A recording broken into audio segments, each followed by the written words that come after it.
បាទថ្ងៃនេះមកនិយាយអំពីសារៈប្រយោជន៍នៃត្រយូងចេកហើយសារៈប្រយោជន៍មិនធៀបពិតបងប្អូនដឹងទេថាត្រយូងចេកវាមានសារៈប្រយោជន៍របៀបម៉េចប៉ុន្តែអ្វីដែលលើសពីបងប្អូនមិនដឹងនោះគឺត្រយូងចេកនេះអាចជាហៅថាបន្លែមួយប្រភេទដែលជួយឲ្យបាទបងស្រីដែលជាអ្នកម្ដាយទើបតែសម្រាលកូនឲ្យថ្មីហ្នឹងណាបាទយើងយកទៅស្ងោរដើម្បីឲ្យជួយជំនួយឲ្យខាងបងស្រីគាត់មានទឹកដោះកាន់តែច្រើនសបោទឹកដោះបាទព្រោះថាបងស្រីខ្លះគាត់ហ្នឹងហើយមានលុយគាត់ទិញទឹកដោះគោអញ្ចឹងទៅតែខ្លះក៏មិនសូវមានយើងឲ្យដោះម្ដាយធម្មជាតិក៏មិនសូវសបោទឹកដោះចឹងគឺត្រយូងចេកនេះហើយគឺជាបន្លែមួយប្រភេទដែលអាចបង្កើនឬក៏អាចផលិតទឹកដោះបាទបានច្រើនហើយវិធីធ្វើគឺងាយបាទគឺងាយទេយើងចិតត្រយូងចេកនឹងធម្មតាទៅដូចចិតស្ងោរធម្មតាទៅហើយយើងមានពុទ្រាក្រហមយើងស្ងួតហ្នឹង10គ្រាប់អីចឹងទៅហើយស្ករសយើងបាទស្ករសយើងបន្តិចចឹងទៅល្មម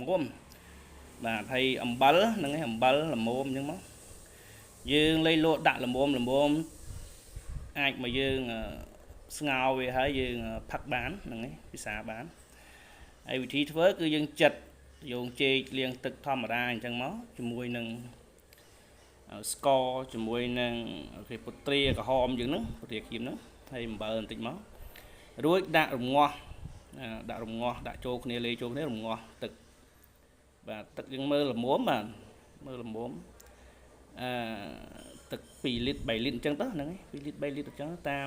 មស្ថានភាពដែលយើងចង់បានតិចបានច្រើនឲ្យវាល្មមហើយពេលយើងរងាស់គឺយើងបើកភ្លើងតិចបាទបើកភ្លើងតិចហឹមណាព្រោះបើយើងបើកភ្លើងខ្លាំងវាអូខេទឹកដែលយើងរងាស់ហ្នឹងគឺអត់ល្អទេវាឡើងខ្មៅអញ្ចឹងវាអត់ថ្លាក្រហមមើលទៅចូលចិត្តណាអញ្ចឹងយើងបើកភ្លើងហឹមការបើកភ្លើងរងាស់នេះយើងបើកចាប់ពី2ទៅ3ម៉ោងហ្នឹងឯងបើកពី2ទៅ3ម៉ោងពេលរងាស់ហើយអញ្ចឹងទៅគឺយើងយកទៅទឹកទេណាកាកយើងអត់យកទេយកទៅទឹកហ្នឹងឯងយកទៅទឹកចាក់យកទៅទឹកទៅហើយរួចមកយើងច្រកក្នុងដបដាក់នៅក្នុងទូត្រជាក់យើងទៅហូបវានឹងពិសាវាទៅគឺជំនួយទឹកដោះបានច្រើនណាជំនួយបានច្រើនសាកល្បងទាំងអស់គ្នាបាទហើយវាអត់មានជាតោះអីធ្វើឲ្យប៉ះពាល់ដល់ទារកឬក៏បញ្ហាសុខភាពយើងទេបាទប៉ុន្តែវាអ្វីដែលល្អបំផុតគឺអាចផលិតទឹកដោះបានច្រើនបាទសម្រាប់ឲ្យទារកបាវណាបាទសូមអរគុណបាទ